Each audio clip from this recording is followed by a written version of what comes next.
তাহলে দিনের শেষে নাটকীয় ভাঙন পর্বের সমাপ্তি। তৃণমূলের বিদ্রোহী সাংসদরা এই মুহূর্তে শতাব্দী রায় দিল্লির বাসভবনে ভেজ ননভেজ স্টার্টার সহযোগে চা চক্রে মগ্ন। আর সেখানে চমক উপস্থিতি কার?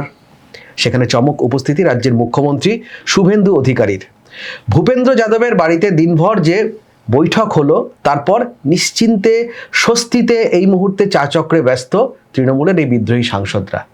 অন্যদিকে মমতা বন্দ্যোপাধ্যায় দিল্লিতে থেকে চোখের সামনে দেখলেন কিভাবে তার হাতে গড়া বিভিন্ন সাংসদরা একের পর এক তার হাত ছেড়ে আজ এনডিএ শরিক হয়ে গেল। তৃণমূলের এই ভাঙনের আখ্যান দিল্লির বুকে নিঃসন্দেহে নজিরবিহীন এবং ইতিহাসে থেকে যাবে। তাহলে দিনের শেষে কি দাঁড়ালো?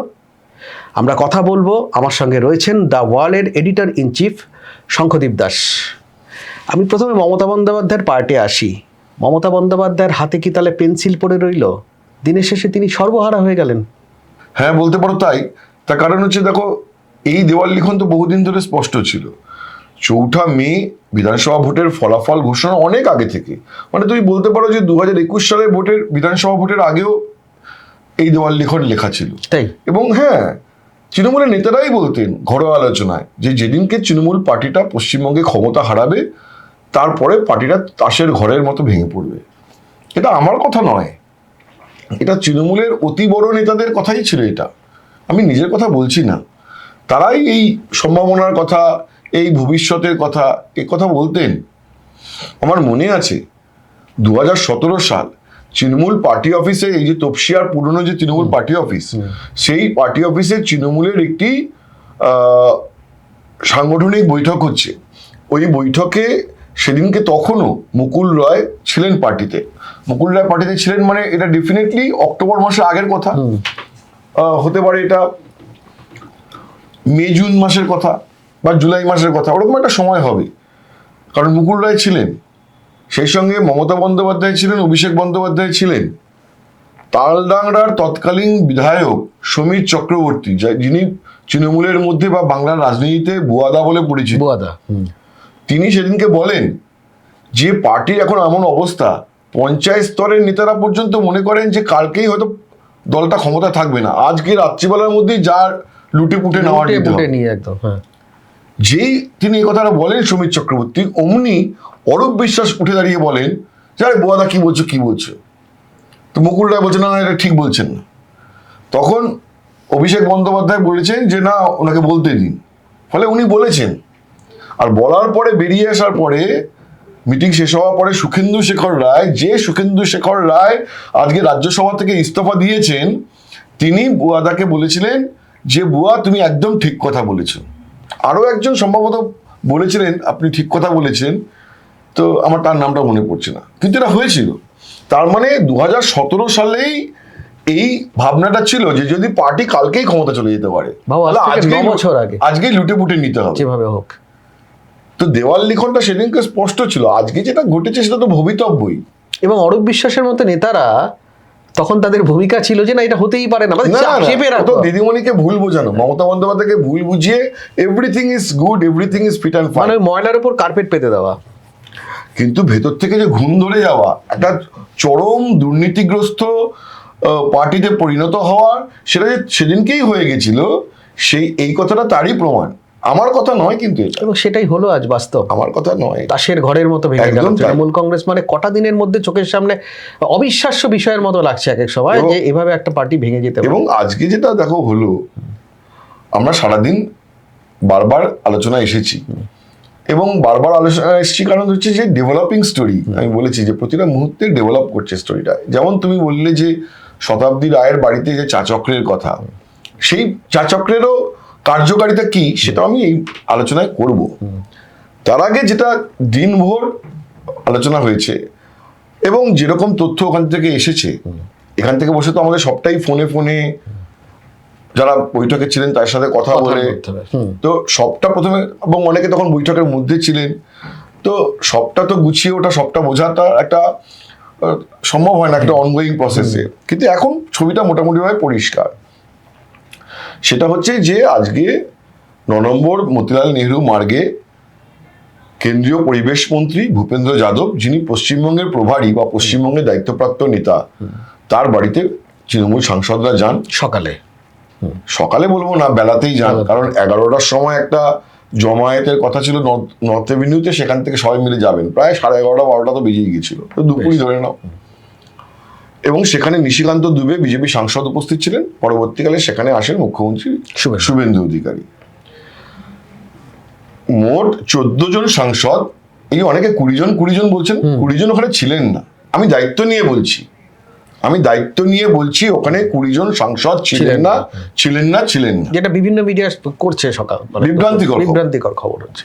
ওখানে ছিলেন 14 জন সাংসদ। এই 14 জন সাংসদের মধ্যে উল্লেখযোগ্যভাবে মুর্শিদাবাদের সাংসদ আবু তাহের এবং জঙ্গিপুরের সাংসদ খলিলুর রহমান ছিলেন। তাছাড়া ছিলেন, একটু ভেবে গুনে বলতে হবে, যে শতাব্দী রায়, অসিত মাল, প্রসূন বন্দ্যোপাধ্যায়, বাপি হালদার, পার্থ ভৌমিক, কাকলি ঘোষ দস্তিদার, পার্থ ভৌমিক, অরূপ চক্রবর্তী, কালীপদ সরেন, জগদীশ বসুনিয়া, শর্মিলা সরকার,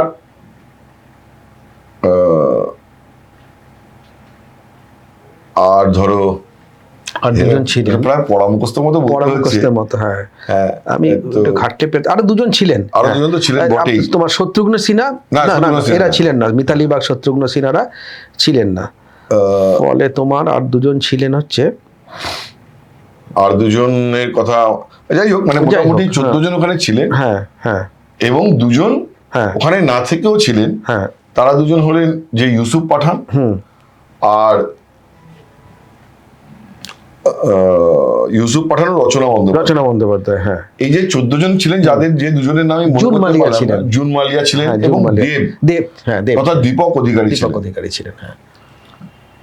তো এরা সবাই ছিলেন, দেব ছিলেন এবং শুভেন্দু অধিকারী, আমি শুনলাম মুখ্যমন্ত্রী শুভেন্দু অধিকারী মিটিং এ ঢোকে না বইটাকে ঢুকে গিয়ে দেবেন নাকি গাল টিপে দিয়েছে সস্নেহে। তো সেটাও আমাকে একবার একজন বললেন, কারণ কিন্তু তুমি দেখো একটা ইন্টারেস্টিং, যে ছবি একটা ভাইরাল হয়ে গেছিল, সেই ছবিতে কিন্তু দেবকে দেখতে পাবে না, পাওয়া যায় না। দেব একটা ওই ভেতরেও আত্মগোপন করেছে, আত্মগোপন তো আমি বলতে পারি না, কিন্তু এমন একটা কৌশলগত জায়গায় ছিলেন, একটা কৌশলগত কোণে বসেছিলেন যে তাকে দেখা যায়নি, কিন্তু দেব ক্যামেরাটা ভালো বোঝেন। তো দেব একটা ব্লু শার্ট আর একটা জিন্স পরে ছিলেন। আমি জিজ্ঞাসা করলাম কি পরে ছিলেন, কারণ জানতে হবে। তুমি তো মানে এটা খবর আমাদের সৌভিক এটা ব্রেকও করলো। হ্যাঁ, আমাদের তো ওয়ালে তো দিনভর এই খবর ব্রেক হচ্ছে। তো এই যে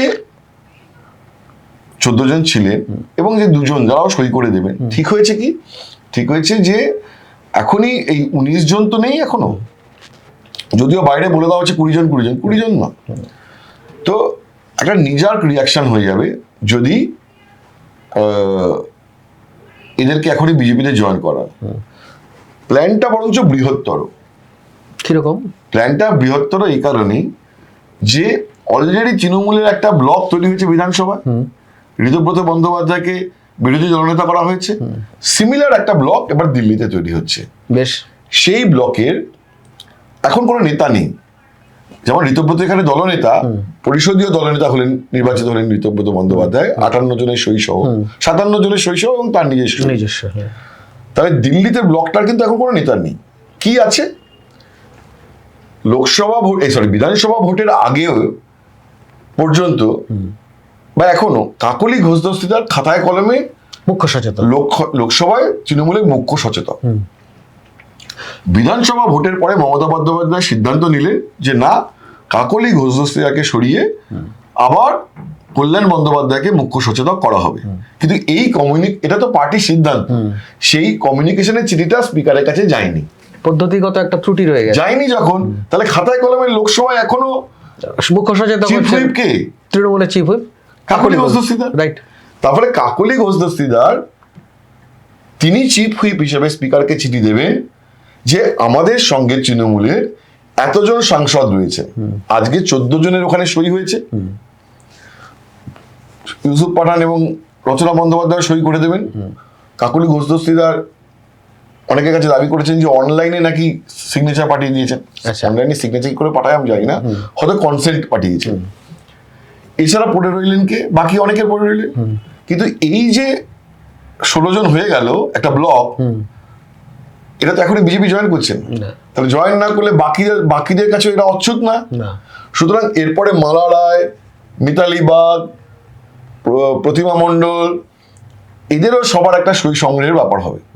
এরা ড্রাইভ দেবে বলো না, বলো না, একটা সাংসদ মানে একটা মর্যাদা নিয়ে আমরা না, আমি এদের দিক থেকে বলছি, এদের জন্য আমি এদেরকে আনার জন্য হ্যাঁ, মানে আমি বলতে চাইছি দেখো যে তাদের কাছেও মনে হবে যে এটা তো একটা তৃণমূলের ব্লক, তাহলে তৃণমূলের ব্লক যখন তাহলে জয়েন করা যায়। এরা তো আরেকটু এগুলি ম্যাজিক ফিগার ছুতে পারে। না ওইটা তো নয়, গল্পটা তো তা নয়। তাহলে সবুর করতে হবে। আচ্ছা, এবার কি হলো যে এই ব্লকটা 20 জনের আস্তে আস্তে 20, 21, 22 জনের একটা ব্লক তৈরি হবে। আগামী দিনে তুমি দেখে নিও যে সায়নী ঘোষ এটাতে জয়েন করে গেলে আমি অবাক হব না। আচ্ছা, ঠিক আছে।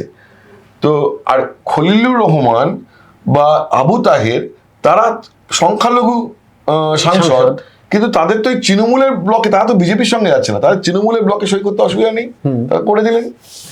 তো এইভাবে যে এটার বহর কৌশলগত একটা, হ্যাঁ কৌশলগত বহর ক্রমশ বেড়ে গেল।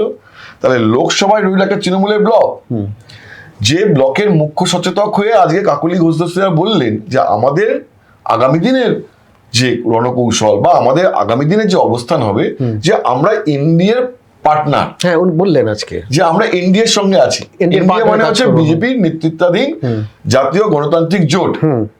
তার মানে কেন্দ্রে বিজেপি সরকারের সঙ্গেই আমরা রয়েছি। তার মানে বিজেপি সরকার যে বিলগুলো আনবে, চিফ হুইপ মুখ্য সচেতক হিসেবে তিনি যে হুইপ জারি করবেন যে সরকারের পক্ষে থাকার ব্যাপারে, সেটা তাহলে এই সাংসদরা মানতে বাধ্য। একদম। তাহলে এই একটা ব্লক হলো তৃণমূলের ব্লক, আর এখানে একটা ব্লক হলো বিধানসভায় তৃণমূলের ব্লক। এই দুটো ব্লক থেকেই মমতা বন্দ্যোপাধ্যায় বিচ্ছিন্ন, এবং এরাই যদি কালকে গিয়ে নির্বাচন কমিশনের কাছে বলেন এবং স্পিকারের কাছে দুটো লেজিসলেটিভ হাউসে, মানে ধরো বিধানসভায় এবং লোকসভায় গিয়ে বলেন যে আমরাই আসল তৃণমূল, সুতরাং তৃণমূলের প্রতীকটা আমাদের, দুটো যদি একসাথে বলে, তাহলে মমতা বন্দ্যোপাধ্যায়ের সঙ্গে কি আর প্রতীক থাকবে?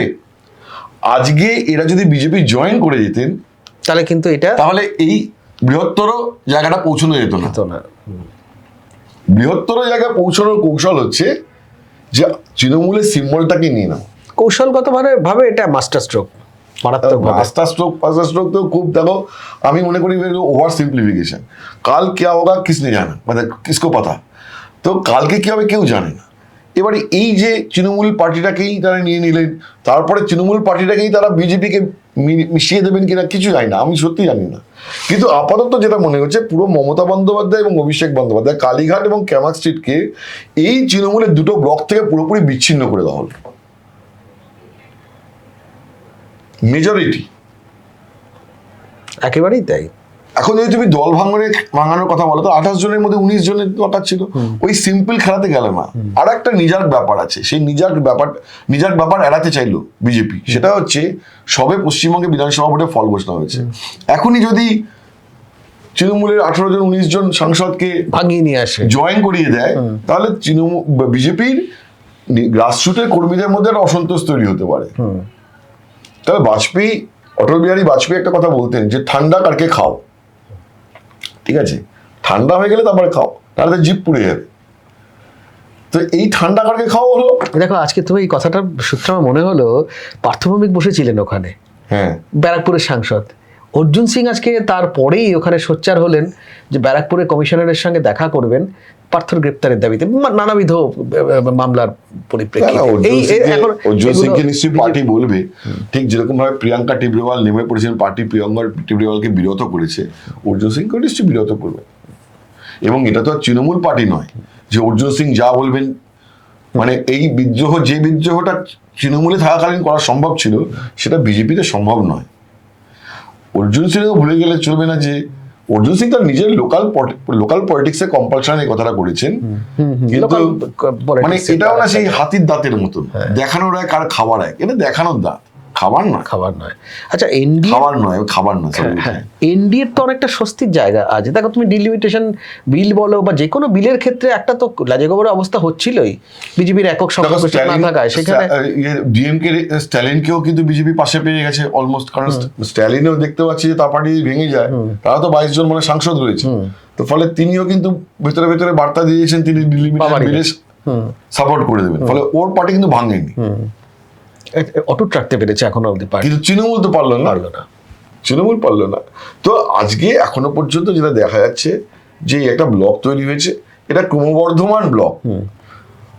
আজকে 14 জনের সই হয়েছে, রাত্রিবেলা হয়তো আরো 2 জন হয়ে যাবে, বা ওই যে বলছেন যে অনলাইনে 2 জন সই করে দেবেন, তারপরে বাকিরাও দেখবেন যেটা যখন তৃণমূলেরই ব্লক তো সই করতে অসুবিধা অসুবিধা কোথায়। কোথায়? ঠিক যেভাবে 58 জনের ব্লক বিধানসভায় তৈরি হয়েছে, প্রথম দিনে কিন্তু 58 জন সই করেনি।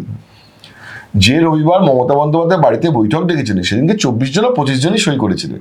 তার পরের দিন আরো 15-16 জন সই করেন, তার সেদিনকে রাত্রিবেলা আরো কিছু সই করেন, এমনকি যেদিনকে চিঠিটা জমা দেন বুধবার, সেদিনকে সকালবেলাতে 4 জন সই করেছেন। তার ফলে হচ্ছে যে 58 জনটাও পৌঁছতে সময় লেগে ধীরে ধীরে হচ্ছে। এখানেও পৌঁছে যাবে। আগামী দিনে মালা রায়, মিতালি বাগ, প্রতিমা মণ্ডল, সত্যঘ্ন সিনহা, এরা যে সবাই সই করবেন না, মানে সই করলে আমি অবাক হবো না। ইভেন সায়নী ঘোষ সই করলেও আমি অবাক হবো না। কিন্তু সায়নীকে নিয়ে মধ্যে কিছু রিজার্ভেশন আছে, তুমি বলছিলে এর আগের একটা আলোচনা। সায়নীকে নিয়ে রিজার্ভেশন রয়েছে শতাব্দী রায়, জুন মালিয়া, কাকলি ঘোষ দস্তিদার, প্রতিমা মণ্ডল, এদেরকে কিছু আপত্তি রয়েছে বলে আমার কাছে খবর। সেটা হতে পারে সায়নীর অ্যাপ্রোচ অ্যাটিটিউডের জন্যই হতে পারে। তারা মনে করেন যে সায়নীকে নেওয়াটা ঠিক হবে না। ইভেন বিজেপির সেন্ট্রাল লিডারশিপেও, বিজেপির দিল্লির নেতাদেরও অনেকের সাথে আমার কথা হয়েছে, তারাও কেউ সায়নীকে মানে এই এনডিএ বা বিজেপির সঙ্গে এটার ব্যাপারে নেওয়ার পক্ষে নন। যদিও তারা কেউ ডিসিশন মেকিং নন, যদি আজকে বিজেপির নাম্বার রিকোয়ারমেন্ট থাকে তখন অমিত শাহ যা ঠিক করবেন তাই হবে। এরা কেউ ডিসাইডিং ফ্যাক্টর না, এদের ওজোর আপত্তি থাকতে পারে, কিন্তু কোনো সেটা মানার ব্যাপারে কোনো বিজেপি এইসব ব্যাপারে খুবই কঠিন। তাহলে মমতা বন্দ্যোপাধ্যায়ের সামনে কি পড়ে রইল? সেই কংগ্রেসে মিশে যাওয়া, তার নিজের অস্তিত্ব, দলই যদি না থাকে তাহলে আর নিজের বা কি করবে না, এখন তো আর মিশে যাওয়ার জায়গা নেই। তার নিজের দলই যদি না থাকে, মানে এরপর যদি তুমি যেটা কংগ্রেসে মিশে গেলেও তো তাকে গরিষ্ঠ সংখ্যক সাংসদের সমর্থন নিয়ে বা বিধায়কের সমর্থনে চিঠি নিয়ে তবেই তো মেশাতে হবে, সেটা তো আর হাতে নেই। তার ফলে তার সেই বিকল্প আর খোলা আছে বলে আমার মনে হয় না। ভূপেন্দ্র যাদবের বাড়িতে দিনভর বৈঠক, তারপর একটা স্বস্তি নিয়ে হয়তো সন্ধ্যাবেলা শতাব্দী রায়ের বাড়িতে এই চা চক্র, যেখানে মুখ্যমন্ত্রী শুভেন্দু অধিকারীও এসেছিলেন। তো সেখানে কি আলোচনা হলো? হঠাৎ পরের এই মিটিংটার প্রয়োজনীয়তা হলো কেন? দেখো, প্রথম যে মিটিংটা ছিল সেই মিটিংটা ছিল কৌশলগত বৈঠক। যে বৈঠকে যে স্থির হলো যে তৃণমূলের সাংসদরা মিলে একটি ব্লক তৈরি করবেন এবং মুখ্য সচেতক কাকলি ঘোষ দস্তিদার থাকবেন।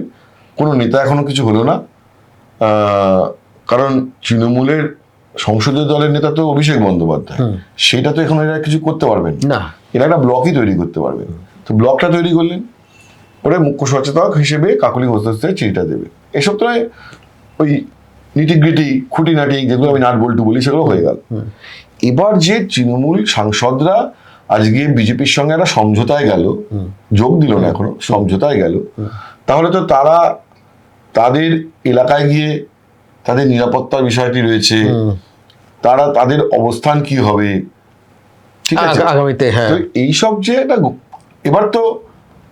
এবার তো তাদের বুঝে নিতে হবে যে তাদের পশ্চিমবঙ্গে যে সরকার, সেই সরকার তাদের কি নিরাপত্তা দেবে, তাদের সিকিউরিটি অ্যারেঞ্জমেন্ট কি হবে, বা তারা গিয়ে তাদের নির্বাচন কেন্দ্রে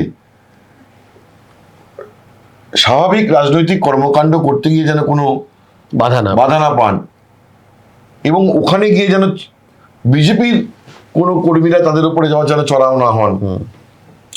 যেটা তুমি বললে যে অর্জুন সিং বলেছে যে পার্থ ভৌমিককে গ্রেপ্তার করতে হবে, এই যে লোকাল যেগুলো, এই যে অ্যারেঞ্জমেন্ট, এখন তো সেন্ট্রাল সিকিউরিটি দেওয়ার ব্যাপার নেই। এটা তো খুব সহজ নয় বিষয়টা। না সহজ পলিটিক্স কবে সহজ হলো, তো জটিলই, কিন্তু খুব আবার জটিলও নয়। এখন মুখ্যমন্ত্রীর কাছেই তো তারা বলবেন যে আমাদের নিরাপত্তাটা তাহলে কি হবে, তাহলে স্টেট তাদের সিকিউরিটি দেবে। তারা ইন্ডিয়ার সঙ্গে রয়েছেন। আজকে তো কাকলি ঘোষ কি বললেন যে আমরা ইন্ডিয়ার সঙ্গে রয়েছি। ইন্ডিয়া মানে কি? তাহলে বিজেপি, একেবারেই। তাহলে বিজেপির সঙ্গে যারা রয়েছেন তাদেরকে বিজেপি সরকার নিরাপত্তা দেবে না? একেবারেই বিজেপি ছত্রছায়া রাখবে। বিজেপি সরকার তো তাদের নিরাপত্তা দেবেই। সেই নিরাপত্তার বহর কি হবে? যার যে ধরনের সিকিউরিটি ছিল সে ধরনের সিকিউরিটি এটা ফেরানোর, অন্তত তার কাছাকাছি এটা ব্যবস্থা করে দিতে হবে। তা না হলে তারাই বা তাদের নির্বাচন কেন্দ্রে গিয়ে কিভাবে পলিটিক্সটা করবে? ঠিকই। এখন তো খুব একটা যে যেখান থেকে সেখান থেকে ডিম ছুড়ে দিচ্ছে। হ্যাঁ, ডিম্বাস্ত্র। তো এইসব নিয়ে ওখানে আলোচনা হয়েছে। তার সঙ্গে যেহেতু মুখ্যমন্ত্রী গিয়েছেন, তো শতাব্দী রায় আমি শুনলাম যে তিনি ভেজ নন ভেজ নানা রকম স্ন্যাক্সের আয়োজন রেখেছিলেন, আচ্ছা, বেশ। গরম চা তার সঙ্গে। ওখানে সব সাংসদ সম্ভবত যাননি, ওখানে মনে হয় গিয়েছিলেন জুন মালিয়া, পার্থ ভৌমিক, বাপি হালদার, শতাব্দী রায় তো নিয়েছিলেনই, আরো এক দুজন ছিলেন। এই হয়েছে meeting। মুখ্যমন্ত্রী যাওয়াটাও খুব সিগনিফিকেন্ট। না ওইটাই আর কি, মুখ্যমন্ত্রী যাওয়াটা এটা হচ্ছে একটা ঘরোয়া কোজি। এখন তো যেহেতু এনডিএর পার্টনার, ফলে এখন তো আর ওরকম লুকোচুপি কোনো ব্যাপার নেই। রাগঢাকের ব্যাপার নেই। রাগঢাকের ব্যাপার এখন তো হচ্ছে যে খোলাখুলি এটা হতে পারে। এবং তিনি পশ্চিমবঙ্গের কিছু সাংসদের যে বক্তব্য শুনলেন, সেটা শোনাও তো মুখ্যমন্ত্রীর কাজ, সেটা শুনলেন। আচ্ছা, আমি আরেকটা প্রশ্ন, সেটা হচ্ছে যে এনডিএর পার্ট, কাকলি ঘোষ দস্তিদার নিজেই বললেন যে এনডিএর পার্ট তারা।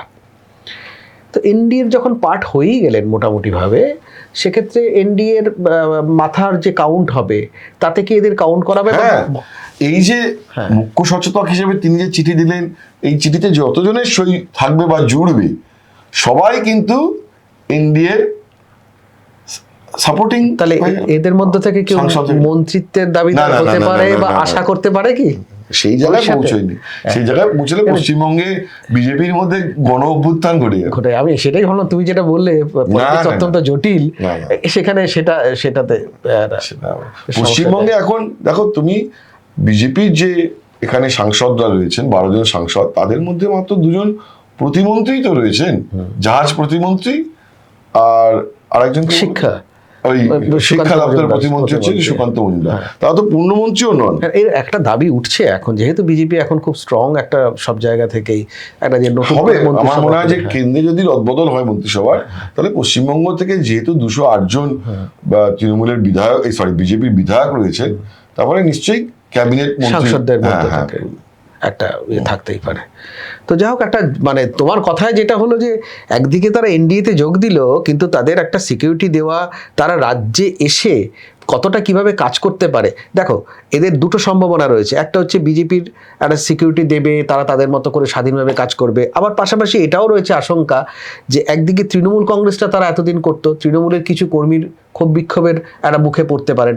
আবার বিজেপির যারা লোকাল যারা কর্মী, যারা এতদিন কাজ করেছে, এদেরকে বিরোধী রাজনীতিতে দেখেছে, তাদেরও একটা কর্মীর মানে একটা অদ্ভুত একটা সিচুয়েশন। তবে যেটাই হোক না কেন, এনডিএর জন্য নিঃসন্দেহে আজ অনেকটাই স্বস্তির দিন যে এই তৃণমূল কংগ্রেসের এই যে সাংসদদের জন্য যে অপারেশনটা, সেটা একটা সাকসেসফুলি আজ সারাদিনের পরে একটা সাকসেসফুলি সেটা করতে পেরেছে। এবং কৌশলগতভাবে সরাসরি জয়েন না করিয়ে কেন তারা এভাবে রাখলো, তৃণমূলের মধ্যে একটা ব্লক তৈরি করে রাখলো, এটাও কৌশলগতভাবে অত্যন্ত সিগনিফিকেন্ট। ফলে আগামী দিনে যেভাবে নাটক চলছে, আমরা রোজই বলি যে অপেক্ষা করুন, আরও নাটক আসছে, অপেক্ষা করতে হবে, এবং সেটা আসবেই, আগামী দিনে আরও আসবে। এই যে টিম, এই যে ব্লক তৈরি হলো সাংসদদের মধ্যে, সেটা আরও বাড়ে কিনা, বা বিধানসভার পরিষদীয় দলের মধ্যে যে ব্লক তৈরি হয়েছে সেটাও আরও বাড়ে কিনা, আগামী দিনে মমতা বন্দ্যোপাধ্যায়ের হাতে আর কি থাকবে? প্রতীক যদি চলে যায়, তাহলে দলের সর্বস্ব খুইয়ে ফেলবেন তিনি। ফলে আগামী দিনগুলো, আগামীকাল কি হয়, পরশু কি হয়, দেখবার মতো অবস্থা। রাজনৈতিক বোধ সম্পন্ন যারা রয়েছেন, রাজনীতি যারা ভালোবাসেন, তাদের জন্য কিন্তু এই সময়টা অত্যন্ত ক্রুশিয়াল একটা সময়। আমরাও অপেক্ষা করছি আর কি ঘটে, এবং সব খবর সবার আগে আমরা নিঃসন্দেহে ধরাবো দাওয়ালে। দেখতে থাকুন দাওয়াল।